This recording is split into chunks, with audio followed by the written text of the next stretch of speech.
Hey there, hello! I hope you are feeling absolutely fantastic today, no matter where you are in the world or what time it is. It is such a joy to have you tuning in to another episode with us.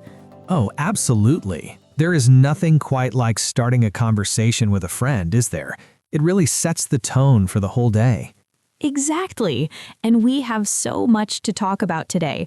Honestly, I was thinking about this topic earlier and I got a little rush of excitement.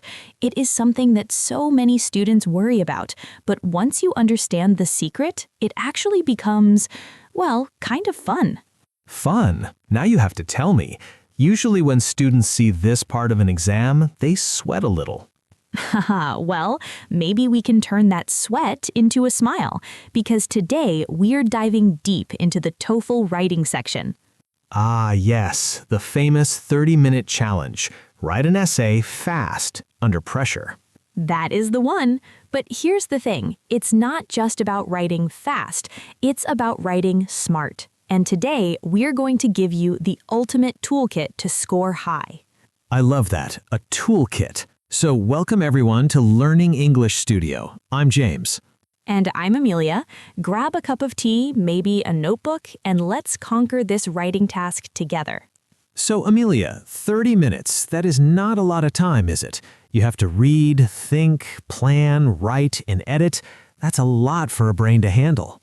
It is, and the number one mistake students make is panicking the moment the timer starts. They see the clock ticking down and they just start typing words without a plan. Oh, I can see that. You just throw everything onto the screen hoping something sticks. Exactly, but that's a recipe for a low score. So tip number one is actually something you do before you even write a single word of your essay. It's take 3 minutes to outline. Just 3 minutes? Is that enough? 3 minutes can save your score. In those 3 minutes, you're organizing your thoughts. Think of it like building a house. You need a blueprint before you start laying bricks. That makes sense. If you don't have a blueprint, the house might fall down. Right. So for the independent task, your outline should be simple. Introduction, body paragraph 1, body paragraph 2, conclusion. Nice and structured. So you just jot down your main ideas for each paragraph? Yes, just keywords. Like for body paragraph 1, maybe your keyword is health. For body paragraph 2, maybe money, just to keep you on track. So you don't get lost in the middle of writing. Exactly. You don't want to be halfway through and suddenly think, wait, what was my main point again? That's the worst feeling. You just stare at the screen. So trust the outline. It guides you. Okay, tip number 2. This is all about the introduction. How do you start? The hook. You need to grab the reader's attention. Yes, but remember, this is an academic test, not a creative writing class. You don't need a dramatic story. You just need a clear, general statement about the topic. So if the question is about technology in schools? You could say something like, technology has become an integral part of modern education, transforming how students learn and interact. That sounds professional, very academic. It does. And then immediately after that general statement, you state your opinion clearly. This is your thesis statement. Don't hide it. Be bold. I believe that technology is beneficial because it provides access to information and encourages interactive learning. Boom, there it is. The examiner knows exactly what you are going to talk about. It makes their job easy, and when you make the examiner's job easy, they give you a higher score. That is a great insight. Make the examiner's job easy. I love that mindset. It's not about tricking them, it's about being clear. Exactly. So intro equals general statement plus thesis. Short and sweet. Let's move to the body paragraphs, James. This is where the meat of the essay is, right? It is. This is where you have to prove your point. And for a high score, you can't just say, I think. You need reasons. You need evidence. So each body paragraph should focus on one main idea. Don't mix them up. Keep them separate. So paragraph 1 is reason A, paragraph 2 is reason B. Yes, and here's a golden tip. Use transitions. Transitions, like road signs? Exactly. Words like firstly, moreover, in addition, however, consequently, these words tell the reader where you're going. Without them, your essay feels like a bumpy car ride. With them, it feels like a smooth train journey. I love that comparison, a smooth train journey. So start the paragraph with a topic sentence. Firstly, technology provides unprecedented access to educational resources. Unprecedented. That's a nice vocabulary word. Does vocabulary matter a lot in TOEFL? It does, but you don't need to use words that nobody understands. You just need to use precise words. Instead of saying good, say beneficial or advantageous. Instead of bad, say detrimental or harmful. So precision is key. Yes, and you also need to support your topic sentence with an example. Ah, the example, the concrete detail. Yes. For instance, students can now watch lectures from top universities online, which was impossible 20 years ago. That makes the argument real. It's not just theory, it's reality. Exactly. So the formula for a body paragraph is topic sentence plus explanation plus example plus transition to the next point. That is a solid structure. I think students who follow that can't really go wrong. I agree. It's like a safety net. As long as you stick to the structure, you'll pass. But we want more than just passing, right? We want a high score. We want excellence. So let's talk about variety. Yes, variety in sentence structure. If every sentence you write is subject plus verb, it sounds boring. I like cats. Cats are cute. I have 2 cats. That's a child's writing. Exactly. You need to mix it up. Use some complex sentences. Start a sentence with a dependent clause. Although technology has its drawbacks, its benefits in the classroom are undeniable. Ooh, although, that adds sophistication immediately. It does. It shows you have control over the grammar. So try to combine short, punchy sentences with longer, more complex ones. It creates a rhythm. Like music, writing has a rhythm. It really does. Reading a good essay should feel like listening to a good song. It flows. Okay, let's talk about the other writing task, the integrated task. That is the one where you read a passage and listen to a lecture, right? Yes, that is task 1. And actually, for many students, this one is easier because you don't have to come up with your own ideas.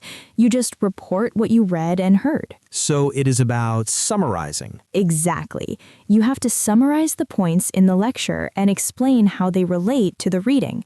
Usually the lecture disagrees with the reading. Right. The 3 main points in the reading are challenged by the speaker. Yes, and the key here is taking notes. You must take good notes while you listen. Oh, note-taking is a skill in itself. If you write down everything, you will miss the next part. True, you have to be selective. Listen for key words. Listen for signposts like, however, on the other hand, this is incorrect. Those phrases alert you that a counterpoint is coming. Exactly. So your notes should look like a table. Reading on one side, lecture on the other side, matching the points. That visual organization is so helpful. It is. And when you write, use phrases like, the lecturer argues that, or this point contradicts the reading which states that. So you are attributing the ideas to the right source. Yes, never mix them up. Don't say, I think. This is not your opinion. It is the author says and the speaker believes. That is crucial. If you give your own opinion on the integrated task, you lose points. Big time. You have to be a reporter. Be objective. Okay, let's move to some common traps. What are the mistakes people make that hurt their score? Well, we mentioned the lack of planning, but another big one is ignoring the word count. Oh, writing too little. Yes, for the independent task, you really need to aim for around 300 to 350 words. If you only write 150 words, you probably haven't developed your ideas enough. And what about writing too much? That is rare, but it can happen. If you write 600 words, you might run out of time to check your work, and you might make more grammar mistakes. So quality over quantity. Always, but you need enough quantity to show your skills. Around 300 to 350 is the sweet spot. What about grammar mistakes? Do small typos hurt you? A small typo here and there is fine. We're all human. But if you make mistakes with basic verbs like he go to school or she have a cat, that pulls your score down. So you need to leave time at the end to proofread. Yes, that is tip number, I lost count. Tip number 5, save the last 3 to 5 minutes to check your work. To be your own editor. Exactly. Look for silly mistakes. Did you capitalize the first letter of sentences? Did you put a period at the end? Did you spell because correctly? Sometimes when we type fast, because becomes because or something messy. Yes, or te instead of the. Those are easy to fix, and fixing them shows you care about accuracy. So 3 minutes plan, 20 minutes write, 5 minutes edit. That is the perfect schedule. It keeps you calm and disciplined. We talked about vocabulary earlier. Is it better to use simple words correctly or complex words incorrectly? Oh, that is a great question. Always go for simple words correctly. Really? Yes. If you try to use a fancy word and use it in the wrong context, it sounds weird. For example, if you say, the atmosphere was very delicious, that doesn't make sense. No, delicious is for food. Right. So just say, the atmosphere was very pleasant. It's simple, it's correct, and it communicates your meaning. So don't try to show off. Exactly. Don't show off, just communicate clearly. I think that's actually the secret to the whole test. Communication over complexity. Bingo. You hit the nail on the head. Let's think about the mental game, Amelia. 30 minutes of intense focus is tiring. It is. It's a sprint. You have to be in good mental shape. Do you have any advice for staying calm? Breathe. It sounds simple, but before you start, take 3 deep breaths. Oxygen for the brain. Yes, and remind yourself that you don't need to be perfect. You just need to do your best. Don't aim for perfection, aim for completion. Exactly. A finished essay is better than a perfect essay that is only half written. That is a very wise thought. A finished essay is better than a perfect one. So if you get stuck on a word, don't stare at the screen for 2 minutes. Move on. Write a different word. Keep the flow going. Keep the momentum. Yes. What about using templates? Some teachers say memorize a template for the introduction and conclusion. Templates can be helpful as a guide, but be careful not to sound like a robot. Ah, yes, the robot problem again. Yes. If you write in the modern society, there are many people who think that every time the examiner will get bored. And a bored examiner is a dangerous thing. Yes, exactly. So use a structure, but use your own words. Make it fresh. So maybe have a few phrases in your pocket, like, it is often argued that, or from my perspective. Yes, those are great tools, but mix them up. Let's talk about the conclusion. We rushed through that a bit. The conclusion is easy. You just restate your thesis and summarize your main points. No new information in the conclusion. That is the golden rule. No new ideas. None. Just wrap it up. In conclusion, while there are challenges, technology is beneficial for education because it provides access to resources and makes learning interactive. Nice and neat. A bow on the package. Yes. The conclusion says, the end, I'm finished, I'm in control. I feel like we have covered so much. Structure, notes, vocabulary, grammar, time management. We really have. It's a lot, but if you practice these tips, they become second nature. Practice is the only way. You can't just listen to a podcast and expect to get a 30 without writing. No way. You have to write. Maybe set a timer tonight, just 20 minutes. Write 1 essay. Just one, even if it is messy. Exactly. The more you do it, the less scary it becomes. Eventually, 30 minutes will feel like plenty of time. You might even enjoy it. Maybe not enjoy it, but you certainly won't fear it. That is true. Fear comes from the unknown. Once you know the pattern, the fear goes away. Exactly. You know what to expect. You know the blueprint. So to everyone listening, go out there and practice. We are rooting for you. We definitely are. You can do this. Well, Amelia, I think we have given them a lot to think about today. We sure have. I feel smarter just talking about it. Me too. And before we wrap up, we have a special segment for you guys. We want to interact with you. Yes, this is the fun part. We want to see your writing skills in action. But don't worry, you don't have to write a whole essay, just a paragraph. That sounds manageable. Here is your challenge. We want you to write a topic sentence for a hypothetical essay. Ooh, I like this. Okay, what is the topic? The topic is, should university education be free for everyone? Classic topic. Very relevant. Yes, so in the comments below, write one strong topic sentence that states your opinion. It doesn't have to be long, just one sentence. Maybe use a word like essential, crucial, or burden. Yes, show off your vocabulary a little bit.